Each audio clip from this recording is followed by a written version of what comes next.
الحمدللہ والصلاة والسلام علی رسول اللہ وعلی آلہ واصحابہ ومن والاہ، اما بعد۔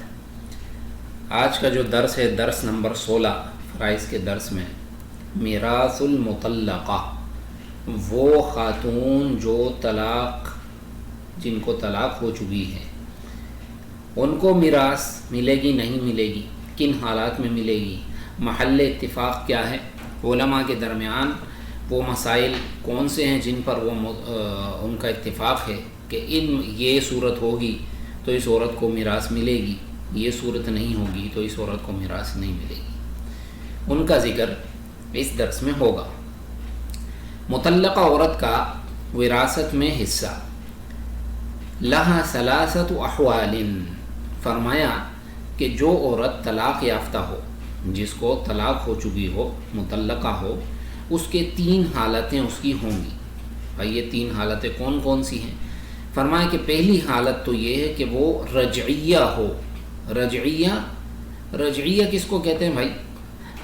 من لزوجہا علیہا رجعہ، جس کو اس کا خاوند دوبارہ اس کے ساتھ رجوع کر سکتا ہو، اس کو رجعیہ کہتے ہیں، یعنی جس کو طلاق رجعی ہو چکی ہے، یعنی جس کو 3 طلاقوں سے کم طلاق ہو گئی ہے۔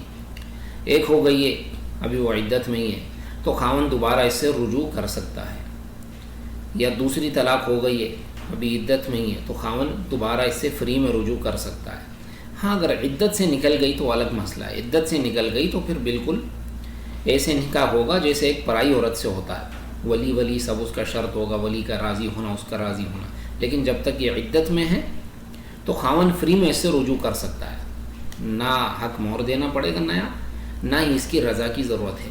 تو آپ سے فرمایا کہ اگر طلاق رجعی اس عورت کو ہوئی ہے تو ترث مطلقاً یہ اس کی وارث بنے گی اپنے خاوند کی، ما دامت فی العدہ وفاقاً، جب تک یہ عدت میں ہے، یعنی خاوند نے آج طلاق دے دی اپنی بیوی کو، اب عدت تو 3 مہینے ہوگی بھائی، 1 مہینے بعد حیض آتا ہے اس کو، آج جو ہے مثال کے طور پہ ربیع الاول کی آج مثال کے طور پہ 1 تاریخ ہے، اب بھائی اس کو ربیع الثانی شروع ہونے سے پہلے اس کا 1 مہینہ ختم ہوگا، ربیع الثانی ختم ہو گیا، جمادی الاولیٰ شروع ہو گیا، جمادی الاولیٰ جب شروع ہوا تو ابھی اس کو تیسرا حیض آیا نہیں ہے، عورت کو 2 حیض ہی پورے ہوئے ہیں اور ابھی تیسرا نہیں آیا، خاوند نے رجوع کر لیا، بھائی خاوند رجوع کر سکتا ہے تو یہ اس کی بیوی ہے۔ تو ان 3 حیضوں کے درمیان اگر خاوند کی وفات ہو گئی، یعنی 1 حیض آ گیا پھر خاوند کی وفات ہو گئی، یا 1 بھی نہیں آیا، آج خاوند نے طلاق دی، یہ پہلی طلاق ہے، اس نے پہلے کبھی بھی اپنی بیوی کو طلاق نہیں دی، آج طلاق دے دی، اب یہ ناراض ہو کے گھر سے نکل گیا، کل صبح خبر آ گئی کہ بھئی آپ کا خاوند وفات پا چکا ہے، تو کیا اس بیوی کو میراث ملے گی؟ بالکل ملے گی، کیونکہ یہ اس کی بیوی ہے اور یہ طلاق رجعی ہے، والرجعیۃ زوجہ، اور رجعیہ خاتون جو ہوتی ہے وہ اپنے خاوند کی بیوی ہوتی ہے، وہ زیب و زینت بھی کرے گی اس کے لیے، ٹھیک ہے نا؟ تو یہ تو اس خاتون کا حکم ہے جس کو رجعی طلاق واقع ہو چکی ہے، یہ اس کا حکم بالکل لہا ما للزوجات، اس کا حکم وہی ہے جو زوجات کا ہوتا ہے، عام جو زوجات کا جو حکم ہوتا ہے وہ اس کا حکم ہے، کیونکہ یہ بیوی ہے۔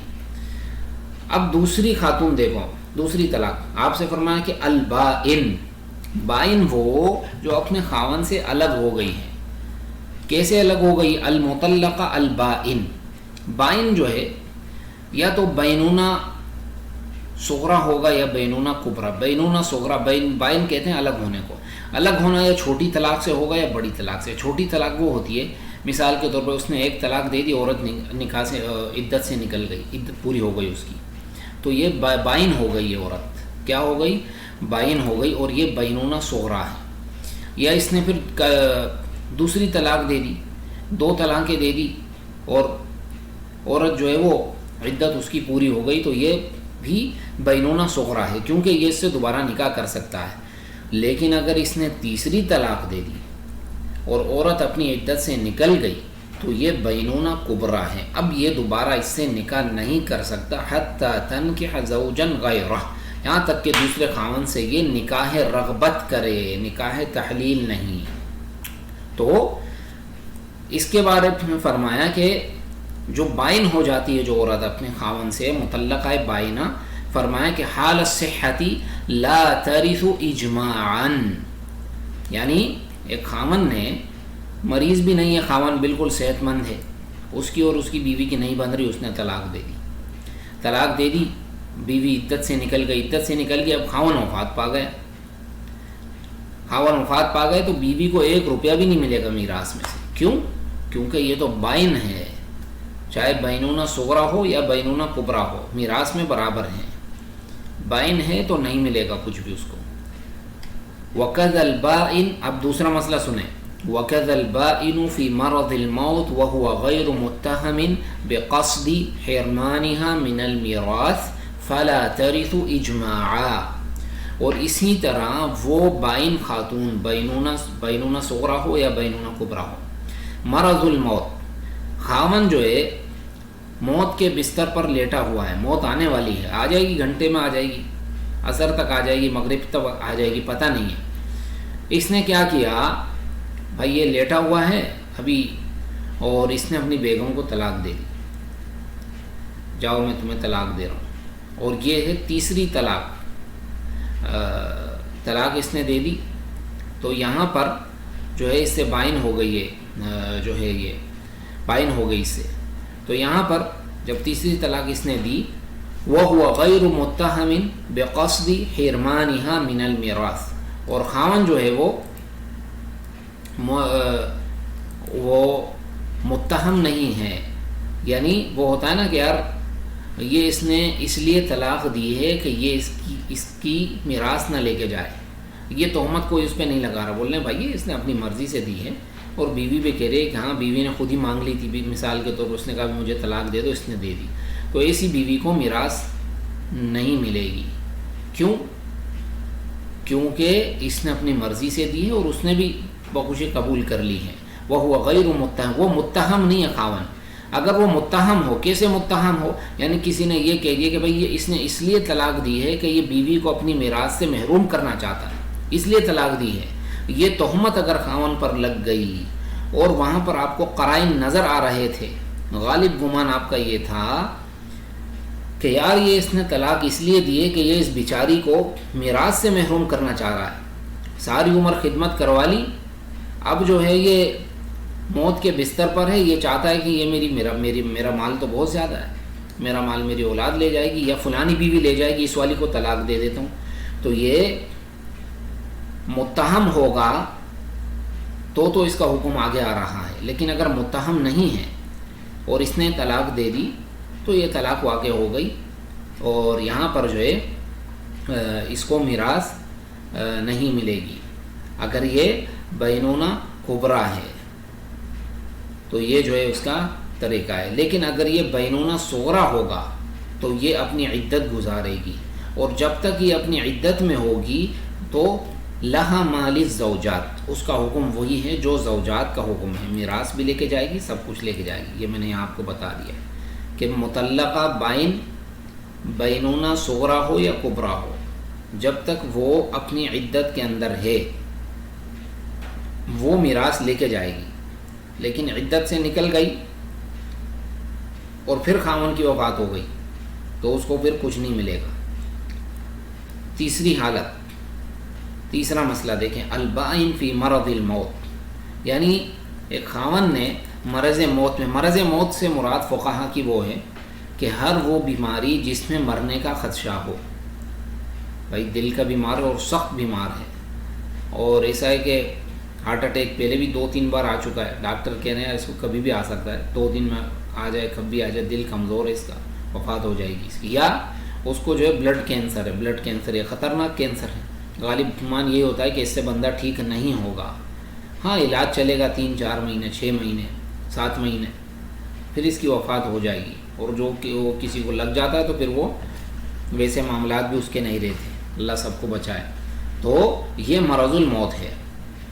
وَهُوَ مُتَّهَمٌ بِقَصْدِ حِرْمَانِهَا مِنَ الْمِرَاثِ، اب اس کو ایسی بیماری لگ گئی ہے کہ اس بیماری میں غالب گمان یہ ہے کہ یہ مرے گا. اب اس نے کیا کیا، اس نے کہا یار میں مروں گا تو یہ تو میری بیوی جو ہے یہ سارا مال لے جائے گی، اور اس کے والد سے بھی میری دشمنی ہے، اس کے بھائی سے بھی دشمنی ہے، تو یہ کیا کرتا ہے، اپنی بیوی کو طلاق دے دیتا ہے کہ یہ کہیں میرا مال نہ لے کے چلی جائے. تو یہ متہم ہے یہاں پر. اب متہم ہے تو بھائی اس کو میراث ملے گی کہ نہیں ملے گی، کیونکہ اس نے حرمان کی نیت سے طلاق دی ہے کہ اس کو میں میراث سے محروم کر دوں. اس میں فرمایا کہ علماء کے 4 اقوال ہیں. پہلا قول لا ترث مطلقاً، اس کو میراث نہیں ملے گی، یہ امام شافعی کا مذہب ہے اور اس کو میراث نہیں ملے گی. دوسرا قول یہ ہے کہ ترث مطلقاً، ملے گی میراث، امام مالک کہتے ہیں، اور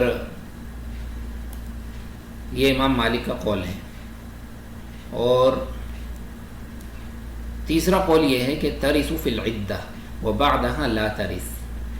امام ابو حنیفہ ان کا مذہب یہ ہے کہ جب تک یہ عورت عدت کے اندر ہے تو اس کو تو میراث ملے گی، عدت سے نکل گئی تو نہیں ملے گی. مثال کے طور پہ اس کو کیا ہوا کہ خاوند جو ہے وہ کینسر کا مریض ہے، آخری سٹیج میں چل رہا ہے. اب ڈاکٹر کہہ رہے ہیں یہ کبھی بھی مر سکتا ہے، 2 ہفتے میں مر سکتا ہے، مہینے میں مر سکتا ہے، پتہ نہیں. اس نے کیا کیا، اپنی بیوی کو میراث سے محروم کرنے کی نیت سے اس نے طلاق دے دی کہ کہیں یہ میرا مال نہ لے جائے. دے دی طلاق دے دی. اب ہوا یوں کہ 30 دن بعد اس کا خاوند وفات پا گیا. اب 30 دن میں 3 حیض تو عورت کو نہیں آتے، وہ اس کو کم سے کم 3 حیض آنے میں کم سے کم 2-2.5 مہینے تو لگیں گے، غالب یہی ہوتا ہے.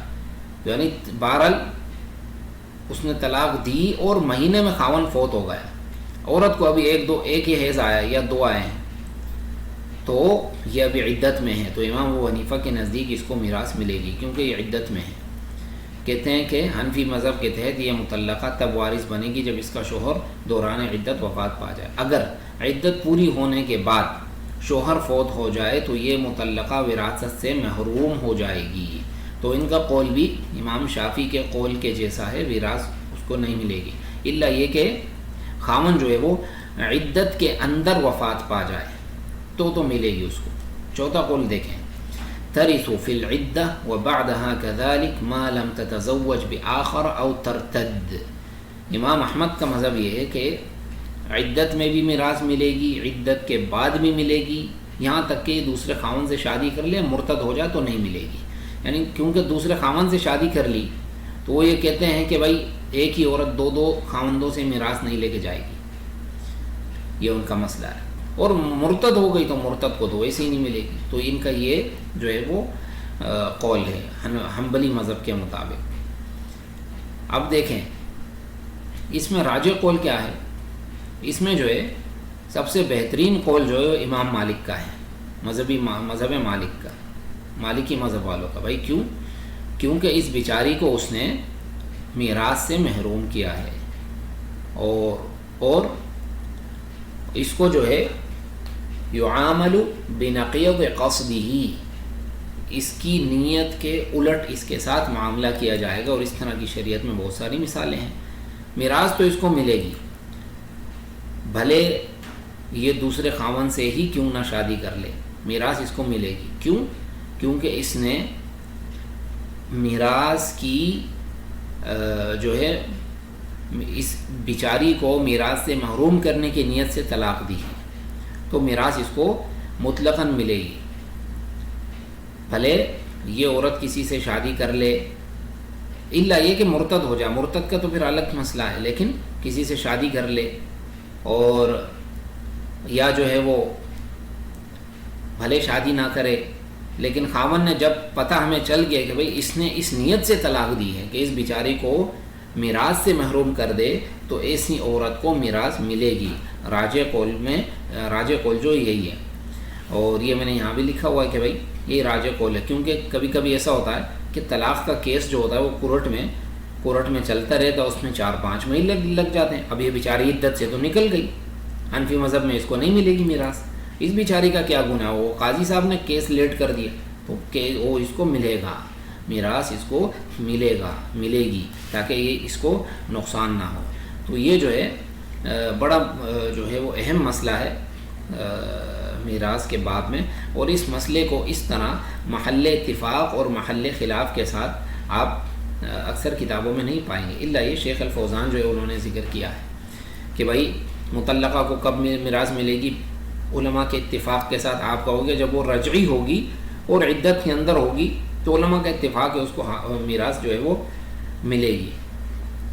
اگر وہ طلاق بائن اس کے ہو گئی، طلاق بائن، اور خاون جو ہے نا بالکل حالت صحت میں اس نے طلاق دی، یعنی بیمار نہیں ہے، کیونکہ بیمار کی وجہ یہ بیمار ہوگا تو ہو سکتا ہے وہاں پر تہمت لگ سکتی ہے اس کو، بھائی اس نے اس نیت سے دیے کہ یہ بیچاری کو میراث نہ ملے، تو یہاں پر جو ہے وہ اس کو نہیں ملے گی بالاتفاق کہ وہ بائن ہو جائے اور خاون جو ہے متہم بھی نہیں ہے اور حالت صحت میں، یعنی آپ ہیں ہٹے کٹے ماشاءاللہ 25 سال عمر ہے، آپ اپنی بیوی کو طلاق دے دیں تو ایسی بیوی کو میراث نہیں ملے گی۔ اور خلاف کس میں ہے؟ خلاف اس صورت میں ہے کہ خاون اس نیت سے طلاق دے کہ اس کو میں اپنی میراث سے محروم کر دوں اور حالت بیماری میں دے، کیونکہ بیماری میں غالباً یہی ہوتا ہے۔ اب ایسے تو 25 سال کا لڑکا ہے اور بول رہا ہے میں بیوی کو اس لیے طلاق دے رہا ہوں کہ میرے میراث نہ لے کے جائے، نہیں یہ تو پتہ نہیں کب مرے گا، یہ تو 60 سال بعد۔ تو یہ کلام اس کے بارے میں ہے جس کی موت نزدیک ہو، یعنی ایک شخص جو ہے 60 سال بیوی کے ساتھ گزار لے، اب وہ یہ چاہ رہا ہے کہ میں اس کو میراث سے محروم کر دوں، وہ اس کو اس نیت سے طلاق دے دیتا ہے تو ایسی بیوی کو میراث ملے گی، یعامل بنقیض قصدہ، تو اس کی نیت کے بالکل الٹ اس سے معاملہ کیا جائے گا۔ اب یہاں پر جو ہے یہ سوالات ہیں آپ نے کرنے، آسان ہیں۔ میراث کی تعریف، میراث جو ہے کس نے بنایا؟ من واضع علم المیراث، اس کا موضوع کیا ہے، اس کے سیکھنے کا فائدہ کیا ہے؟ ارکان اور شرائط انتہائی آسان ہے، ارکان ہیں، اس کے وارث ہے، مورث ہے، موروث ہے۔ شرائط جو ہیں وہ کیا ہیں کہ وارث جو ہے وہ اس کا اس میں میرا وارث میں کوئی وہ نہ ہو، مانع نہ ہو، اور زندہ ہو حقیقی یا حکمن، وہ آپ ادھر لکھ دیں گے۔ اسباب الارث وہ 3 ہیں، اسباب میراث الورثہ ثلاثہ، وہ ادھر لکھ دیں گے۔ مصادر یہ کہاں سے لیا گیا یہ علم، وہ لکھ دیں گے۔ اس کا حکم کیا ہے سیکھنے کا، اس کی فضیلت کیا ہے، یہ آپ نے بیان کرنی ہے۔ اس کو آدھا علم کیوں کہا جاتا ہے، یہ بیان کرنا ہے۔ ملک اختیاری، ملک قہری کیا ہے، یہ آپ نے بیان کرنا ہے۔ اختیاری وہ جو آپ چاہو تو آپ کی ملکیت میں آئے، چاہو تو نہ آئے۔ قہری کیا ہے؟ قہری سے مراد وہ کو جو جیسا کہ میراث ہے، آپ چاہو نہ چاہو یہ آپ کے دامن میں آ کے پڑ جائے گا، دامن میں یہ مال گر جائے گا۔ میراث قیاس سے لیا گیا کہ نہیں لیا گیا، یہ آپ نے بیان کرنا ہے۔ واللہ اعلم وصلی اللہ علی نبینا وسلم۔